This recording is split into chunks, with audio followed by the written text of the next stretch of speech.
Hello, it's Joni Rotten. I'm going to attempt to read this article out loud. So I will chop it up to pieces, but we're going with it anyway, for those of you that just love to be tortured. This comes to us from the Stanley Medical Research Institute. The effects of T. gondii on behavior and psychiatric symptoms. I'm looking at this article in regards to possible reasons for mind control, mind altering effects, and what are, whatever leaders, governments, corporations may or may not be doing with this information. So that's how I'm viewing this. If I was the devil, what would I do with this? Here is the early research.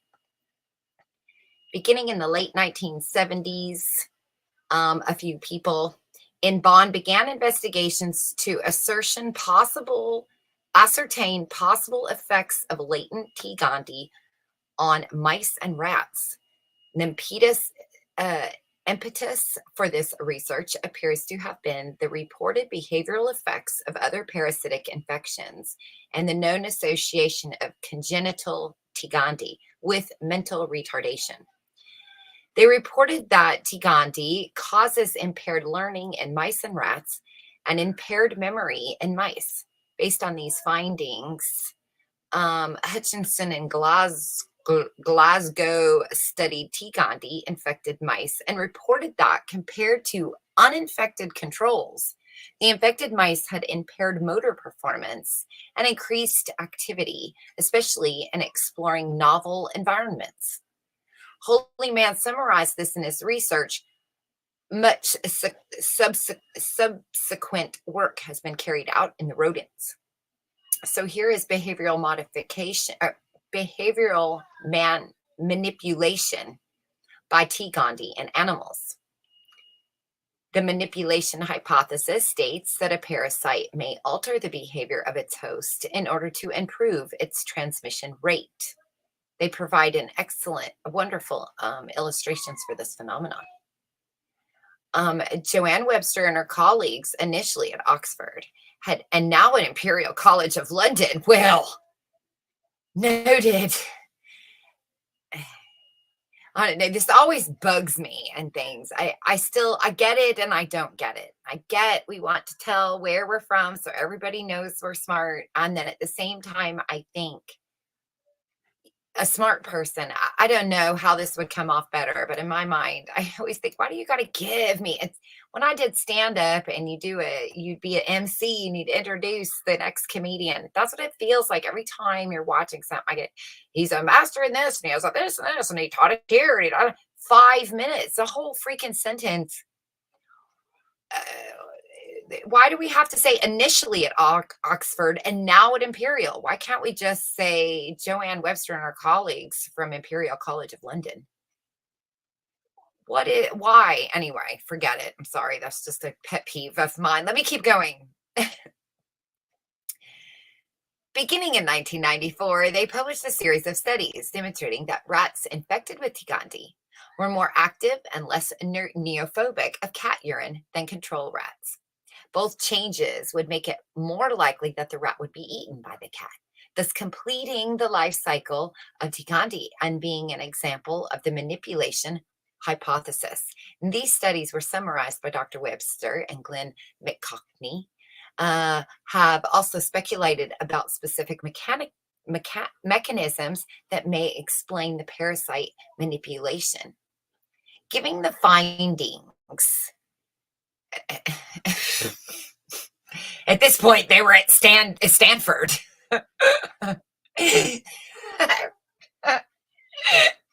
We've gone from Oxford to Imperial College to Stanford. They sought to replicate them. They did so, showing in both mice and rats that T. gondii infection reverses the rodent's natural aversion. It reverses it to the smell of cat urine and causes them instead to develop an actual attraction to the pheromones. Therefore, the cat eats them, the parasite's home back where it belongs in the cat so it can reproduce. They also speculated regarding possible physiological mechanisms and showed that one of these mechanisms used by Gandhi is to activate sexual arousal pathways of the rats. Other research has suggested that Tikandi exerts its effects through epigenetic modulation of the host's amyloid. Am-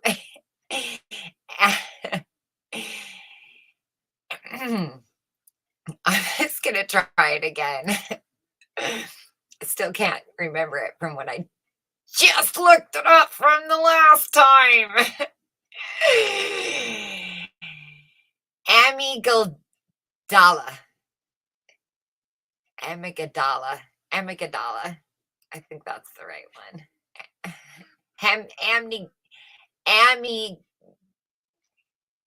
Yeah. Whatever that is, somewhere in their brain. Everyone else knows how to pronounce that except me today. Since these early demonstrations of the ability of the Tikandi to manipulate behavior were carried out in the rodents, the question of the relevance to humans remained. We must know. So, a study published in 2016 addressed this question. Normally, chimpanzees are repelled by the scent of a leopard, which is a predator of chimps. In Gabon, 33 chimps held in captivity were investigated regarding their reaction to leopard urine. The 24 chimps not infected demonstrated the expected aversion to the leopard urine, but the 9 chimps that were infected did not. The reactions were specific to leopard urine and not for lion or tiger urine. Look at that. Neither of which is a natural predator of chimps. Only this one. Since they didn't live in the rainforest where chimps live. So since Tigandi can manipulate the behaviors of chimpanzees, it seems likely that it can also manipulate the behaviors of humans. As suggested by the above findings, there's evidence that the effects of Tigandi on the brain are highly specific. For example, in experiments in which mice have been infected, the mice may have profound and widespread brain pathology and deficits in motor coordination and sensory deficits, but their cognitive skills remained intact relatively. It has also been shown that the effects of Tigandi in rodents is sex specific, as assessed by gene expression. Now, I find this real interesting because we're having a lot of comments about men lately. A study of this specificity concluded that, quote, the sex of the host plays a major role in determining variable brain and behavior changes following the toxoplasma infection. Now, I'm not saying that this is Tigandi. I'm saying that if I was a bad guy, I would take this into my laboratory and go, can I create something? Yes, you can. Then let's do it. Another interesting example of the effects on animal behavior is in sea otters who live off the coast of California. And many have become infected with the Tigandi, presumably because of rainwater runoff from cat-infested areas carrying the oocysts into the ocean. And a 2004 study reported that sea otters with toxoplasmosis were 3.7 times more likely to be attacked by sharks than others who were not infected. In 2018, another unexpected effect of Tigandi on human behavior was reported. College students who were seropositive were 1.4 times more likely to major in business. In other words, to choose business as a major than those who were seronegative. Among business professionals, those who were seropositive were 1.8 times more likely to have started their own business. They're actually researching this. That's how specific they're getting, and that's what it can do. So, worst case scenario, sir, we have a lot of people go into the business department. Works for me. The effects of T. Gandhi on personality traits of humans. So a bunch of people at Prague have, since 1992 even, been studying the effects of T. Gandhi infection on human personality traits and behaviors, utilizing university students, military recruits, and blood donors. They've administered a series of personality questionnaires and compared individuals with and without the antibodies to T. Gandhi. So, in other words, if they have the antibodies, they've been exposed to it. If they don't have the antibodies, they haven't. Infected men were shown to be more expedient, suspicious, jealous, and dogmatic, whereas infected women had more warmth and super ego strength. What? Sounds like it creates narcissism in the man and you know, I don't know, more warmth than super ego strength. And what the heck does that mean? Independent women? Thus, sex differences on the effect of T. Gandhi in humans has been shown just as they have been in rodents. And they summarize these findings. An article describing the research was also published in the Atlantic magazine. In a separate study, T. Gandhi infection was associated with increased aggressive traits in women, but not in men. So in another study, it says something different. Maybe it's the type. I don't know. You'd want to know what that's the first thing I'd ask when I got these two conflicting studies. I'd go, okay, let's find the similarities. Run it again. Run it again. You don't just stop and go. Run it again. I want more. Effects of T. Gandhi in cognition in humans. The effects on human cognition was initially noted in 1947 and reported some guy reported mental retardation to be one of the outcomes of severe congenital toxoplasmosis. Following the 1947 report, additional studies were undertaken to assess the prevalence of antibodies to T. Gandhi in individuals with moderate and severe retardation. Many, but not all, such studies were negative, although these older studies used antibody measurements of varying sensitivity, and the control groups were often poorly matched. Beginning in the 1970s, though, researchers initiated long-term follow-up studies of individuals with serological evidence of having been infected in utero, the majority of whom had no clinical manifestation at birth. A 20-year follow-up of 12 children in the Netherlands reported no major effects of intelligence, although several children had developed progressive choriotitis. I'm not sure how to say that word. And let's just see what it is.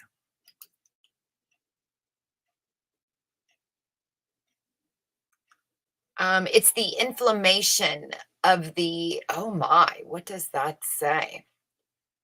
Something in the eye. It's got a picture in front of it. I can't see all of the words. It's a form. They lead to a vision threatening disorder. Okay. So something to do with their vision. Several ended up with a progressive form of this. I had a cousin who had some weird thing going on with her. Wonder if that's what she might have had. An ongoing American study of 120 children with congenital toxoplasmosis were treated for 1 year with anti-toxoplasmosis drugs has also reported no significant drop in IQ scores. Of concern, however, was a subset of these children who had IQ scores within a normal range, but which were significantly lower than their sibling controls. In another large American study of children born to women infected during pregnancy, the children of the women with the highest teachers,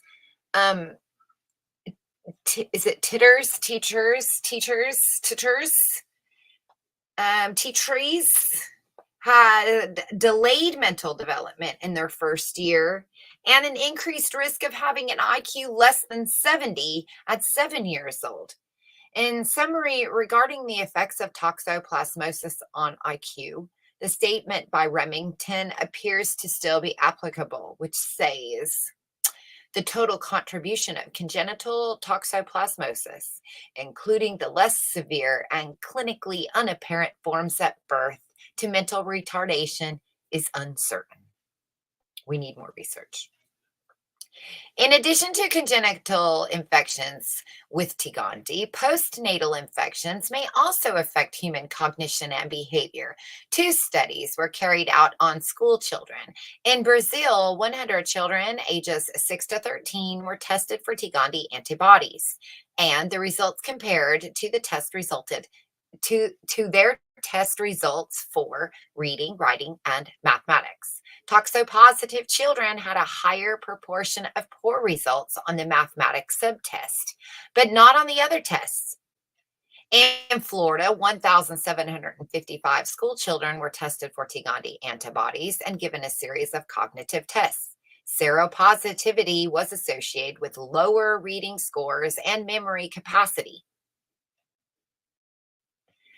6 studies, all published since 2014, have reported on cognitive effects of Toxoplasma seropositivity in adults.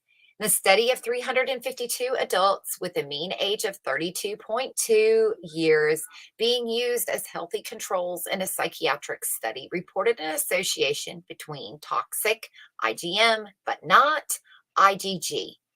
And in I think IgG is the Epstein-Barr, but I'm not totally sure. It seems like there were 2. That one was in that category, but now I'm questioning that. But I just read something with that information in it. So either it's up or it hasn't gotten put up yet, but it will be there. So maybe we'll get clarification then.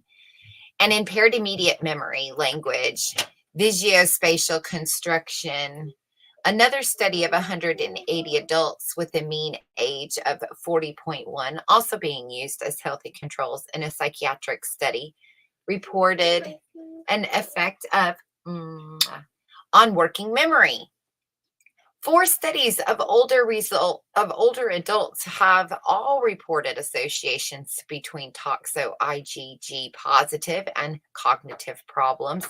84 volunteer adults with a mean age of 70.3 were divided into groups of 42 toxo-IgG positive and negative. And the exopositive group showed significant impairment in working memory and verbal memory, both immediate and delayed recall. Executive function were not affected. In a subset of the same cohort, the exopositive group displayed significant impairment in global directed behaviors as assessed by auditory distraction paradigm. Among 4,485 participants, the mean age of 69, in a national nutrition survey, TOXO-IgG seropositivity was associated with impairment of immediate memory, but not delayed memory. Finally, among 1,022 participants, mean age of 77.5 and a longitudinal,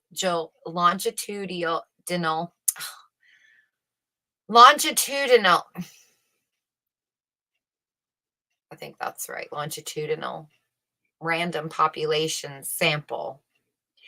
The TOXO-IgG seropositivity was significantly associated with a more rapid decline in executive function, but not in a decline of attention, memory, language, or visuospatial function. However, a 5th study of 114 non-demented older adults reported, quote, little evidence of an association between impaired memory function and the T. gondii seropositivity. So clearly we need more tests because we're not getting, we're not getting a full picture. We're just getting a little peek of the picture, right?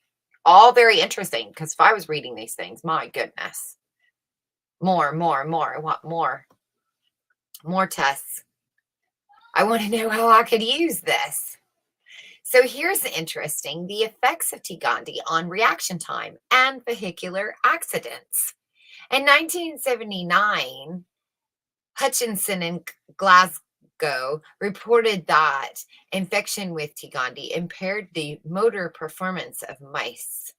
In 2001, in Prague, they compared the T. gondii infection and uninfected human subjects on reaction time as measured by a standard computerized test. Infected individuals performed significantly more poorer and appeared to lose their concentration more quickly. It also demonstrated psychomotor slowing in healthy humans as well as those with schizophrenia who were infected by T. gondii compared to those who were not infected. And based on these findings, they wondered whether a delayed reaction time caused by this infection might interfere with people's ability to drive vehicles.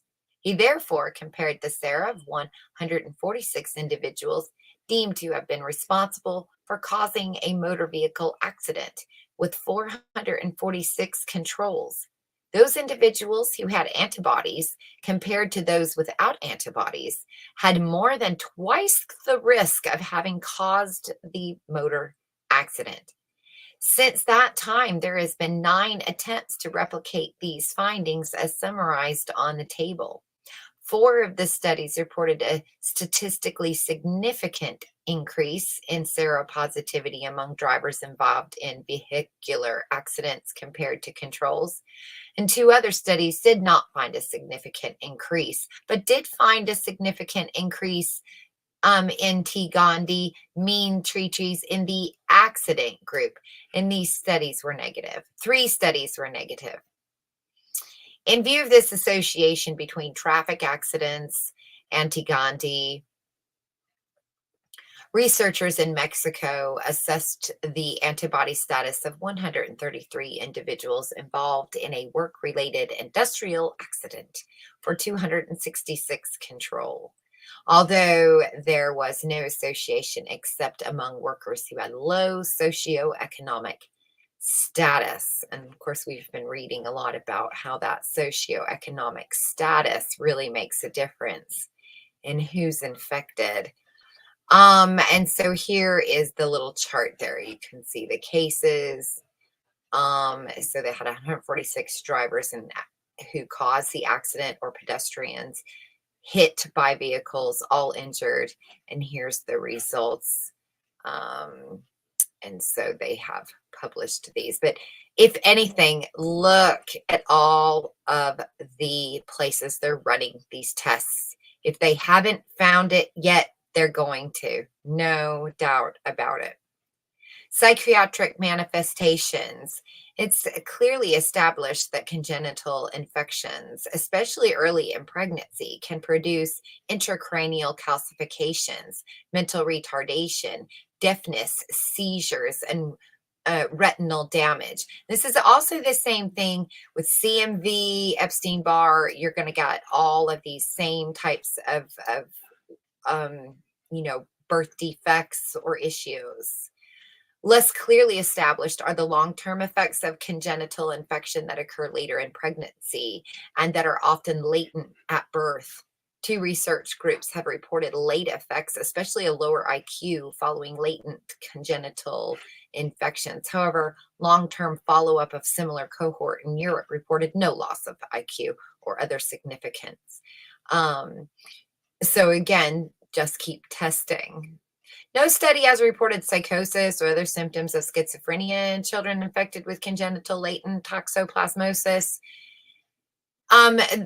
Rima, who had followed large numbers of children over many years, reported that among the congenitally infected cases, quote, there have been only rare persons with these neuropsychotic or other diseases. However, 30-year-old psychiatric follow-up of the European cohort cited above reported 1 case of major depression, 1 suicide, and 1 case of sex change among the 8 cases in which the clinical data were available. So, I mean, if they're only got 8 cases, You got to kind of take some of these, really these small groups that they do. It's just to see if something is there and worth investing more money to get a larger sample size, a larger group. And then so that's what you see in the movies where people are trying to get grants.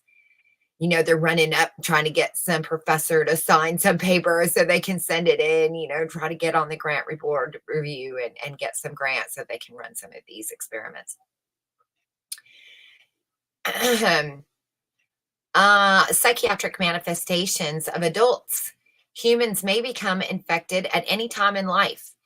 In immune competent individuals, the infection is asymptomatic 90% of the time. So if you're not immune compromised, right, you remain asymptomatic 90% of the time. You hardly even know. In the other 10%, the primary infection causes a mild mononucleosis-like illness with a low-grade fever, malaise, headache, and cervical lymphodynopathy. The clinical picture of nonspecific, but often includes headaches, fever, malaise, what is that? Myalgia, and whatever this other thing is yet again.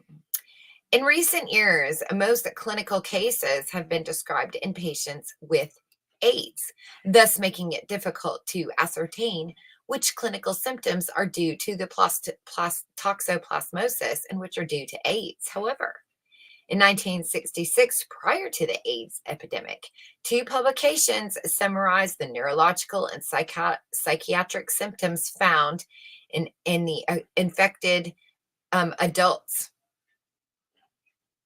Kramer in the Netherlands summarized 114 cases of symptomatic adult toxoplasmosis published between 1940 and 1964. Among these, he noted that, quote, psychiatric disturbances were very frequent, occurring in 24 cases. Some cases were described as having acute or subacute psychosis, and others as having psychic alteration. They also noted that, quote, the literature not infrequently focuses attention on psychosis with schizophrenic or schizophreniform features that accompanied chronic toxoplasmosis or that acquired in childhood or early in adult life. In several instances of neuroaesthetic prodromal stage is followed by an initially suspected paranoid or paranoid hallucinatory picture. Many of these early reported cases are very interesting. For example, in 1951, Strom reported 2 cases of adult toxoplasmosis in laboratory workers. A 22-year-old woman who, quote, often pipetted toxoplasmic exudates developed this thing and headaches and fever. Diagnosis of toxoplasmosis was confirmed by a skin test. Attempts to demonstrate the T-Gondion by microscopy of CSF or inoculation of CSF into mice, that's the cerebral, I think that's your cerebral spinal fluid, was unsuccessful. She also had psychiatric symptoms 3 months after the onset of the infection, and, quote, she finds it difficult to concentrate. She cannot follow a conversation when several people are present, and she feels far away, as if her body wasn't there. In another case, a 47-year-old woman who had also worked in a laboratory with the T. Gandhi presented, quote, obviously delirious with delusions and hallucinations. The patients were irrational, spoke frequently to imaginary characters in the room, and indicated she was going to die from toxoplasmosis. In fact, she went into a coma and did die, and her diagnosis was confirmed by autopsy by animal inoculation of brain, liver, and spleen. Despite a normal CSF, no cells, normal protein and sugar, it was also positive for T. Gandhi by animal inoculation. Since 1966, there has been occasional similar case reports, but except for patients with AIDS in whom psychiatric symptoms are prominent, this subject has received little attention. An example of a case reported was a 20-year-old male who presented with delusions, auditory hallucinations, and catatonic symptoms, but then was diagnosed with toxoplasmic encephalitis based on serological tests. The incidence such as case the incidence of such cases is unknown. That is just so interesting, especially right now. We have so many people who are claiming God knows what is happening. They're seeing lizard people and demons and aliens and monsters. I'm not saying that they're not there. I'm just saying, are we sure that we actually know what's going on? That's all I'm saying. Before I believe in aliens, I want to know if there's a possible other reason why we're having these supernatural experiences, and myself is having them, and just going, there has to be a legit answer. I'm sorry, I'm just not going to believe that I was sent by God to save the world. I think that would be a big mistake on his part. So there must be something else going on.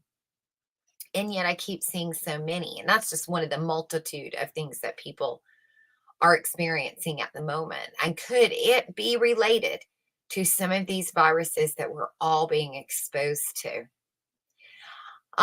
Another possible psychiatric manifestation hosts is suicidal ideation.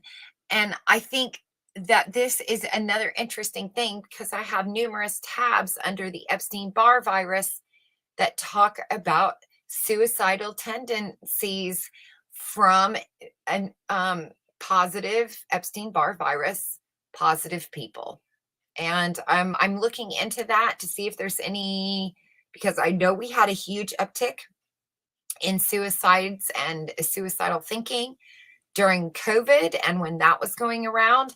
And I'm curious. So, and obviously, I know it was Epstein-Barr, so COVID being in the same door. So there is definitely, I can see the link there. So now I want to go see if in other times that we've had an increase in suicide rates in specific areas, if we also didn't see a flu season or some type of illness that was making its way. Remember, these are invisible illnesses. It says most people don't even realize they're sick.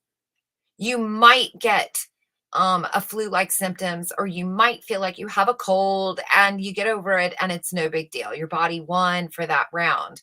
But it's some people have a severe reaction, but 90% of the people don't even notice that they're sick.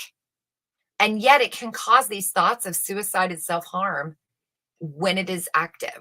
So I'm curious to know if that's something I can find in other situations. So if you're listening and you can remember a time where suicide rates were high in your area, or there was a cold that was going around in your area, your country, your town, your state, let's look together at the suicide rates and see if there's a connection to people who are either hospitalized for ideology or depression.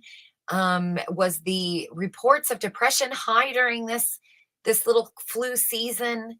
I know that we say oftentimes that the winter or Christmas time is a high time for such things like depression, and we blame it on things like not enough sunlight and this, that, and the other. And all of those things could be 100% true, but we may have another whammy of this silent cold that we don't know we have that can cause these strange thinking, thoughts, hallucinations, ideas, psychotic in some people. Maybe not everyone, but in some people.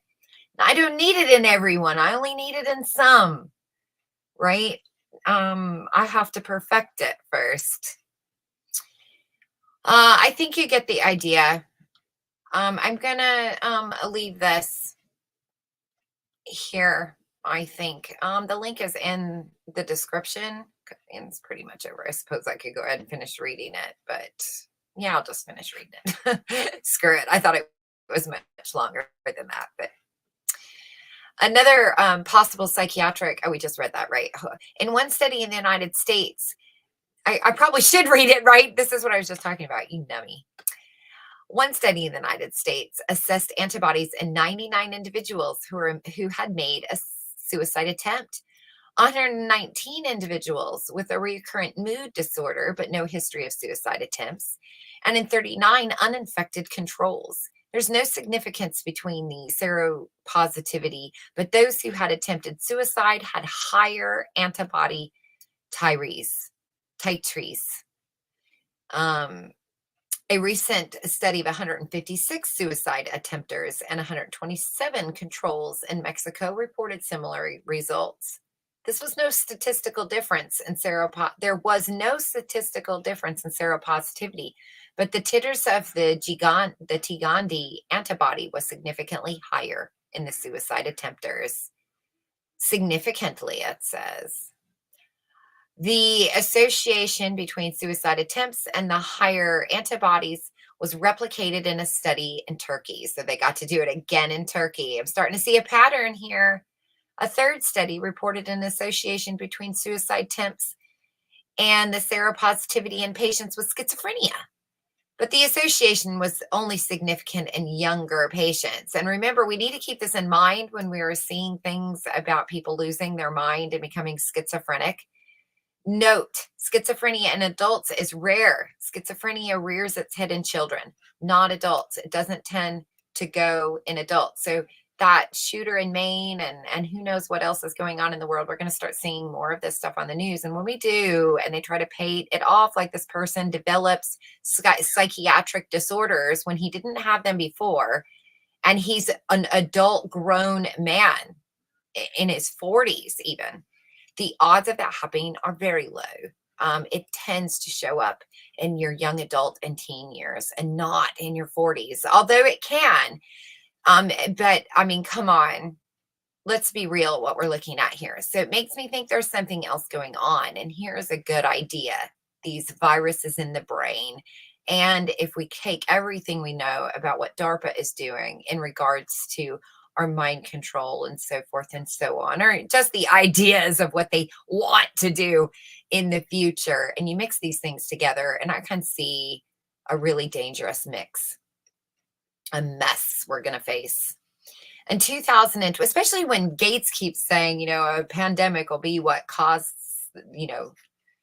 stay tuned. It's as if they know something. I wonder what it is. In 2012, a Danish study reported that women who were infected with the Tigandi were significantly more likely to be suicidal and twice as likely to successfully commit suicide compared to women who were not infected.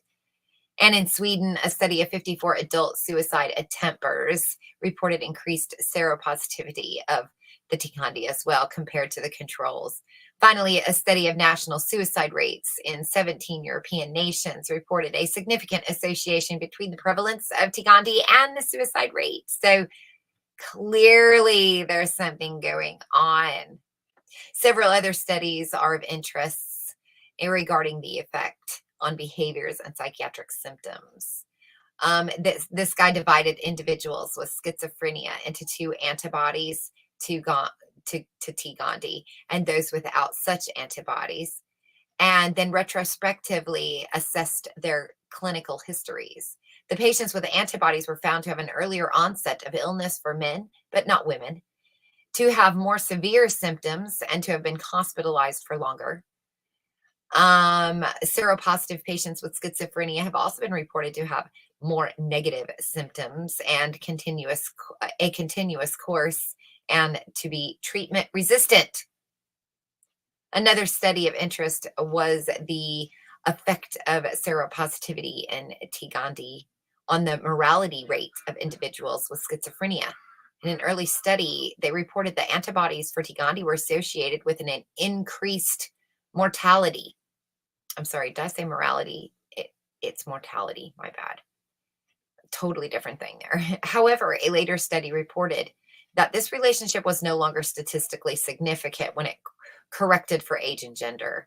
And finally, a demographic study reported a correlation between the prevalence of Tigandi and the national homicide rate in 20 European nations for the year of 2000. So there seemed to be a correlation. Another approach to this question is to do follow-up examination of individuals who are thought to have been infected during outbreaks of waterborne infection. Examples of such outbreaks include a 1979 outbreak among 39 U.S. military personnel and a 1995 outbreak among an estimated 2,900 to 7,700 people in Victoria, Canada. To date, such follow-up studies have not been done.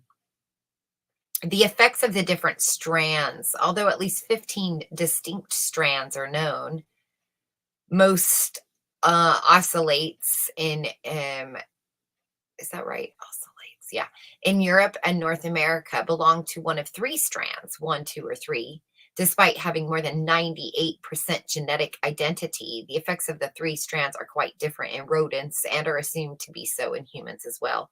In mice, for example, the three strands produce significantly different gene expression.